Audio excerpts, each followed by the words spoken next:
नागपूरच्या बेसा परिसरालगत असलेल्या वेलाहारी भागात एका प्लास्टिक भंगाराच्या गोदामाला आज भीषण आग लागल्याची घटना घडली।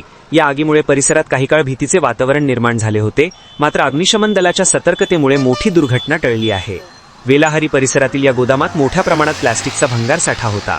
अचानक लागलेली ही आग इतकी भीषण होती की काळ्या धुराचे लूट कित्येक किलोमीटर अंतरावरूनही स्पष्टपणे दिसत होते। प्लास्टिक असल्याने आगीने अल्पावधीतच रौद्र रूप धारण केले होते। आगीची माहिती मिळताच नागपूर महानगरपालिकेच्या अग्निशमन दलाच्या 3 गाड्या तात्काळ घटनास्थळी दाखल झाल्या। अग्निशमन दलाच्या जवानांनी शर्थीचे प्रयत्न करून आगीवर नियंत्रण मिळवले। वेळीच आग आटोक्यात आल्याने ती शेजारील इतर भागांत पसरली नाही।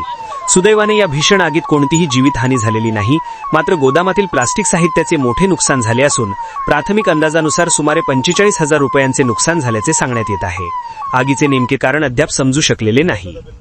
अफवा पसरवणाऱ्यांवर कारवाई केली जाणार आहे। विमान क्रॅश झाल्याची अफवा कोणतरी पसरवली। बरोबर आहे। ज्यांनी अफवा जर केली असेल, आम्ही व्हिडिओ बघू किंवा ज्यांनी व्हायरल केला आहे त्याचा तपास करू आणि नक्कीच मिळाल्यानंतर त्याच्यावर योग्य कारवाई होईल। तिथे काही अशी कुठली घटना झालेली नाही? अशी कोणती घटना झालेली नाही आहे किंवा विमान क्रॅश किंवा कोणताही असं घटना झालेली नाही आहे। सिर्फ प्लास्टिक जे भंगार म्हणतो त्या भंगारला गोडाऊनला आग लागलेली आहे आणि 40 ते 45,000चं नुकसान झालेलं आहे। बाकी कोणतीही जीवितहानी किंवा कोणताही असे नुकसान झालेलं नाही जात।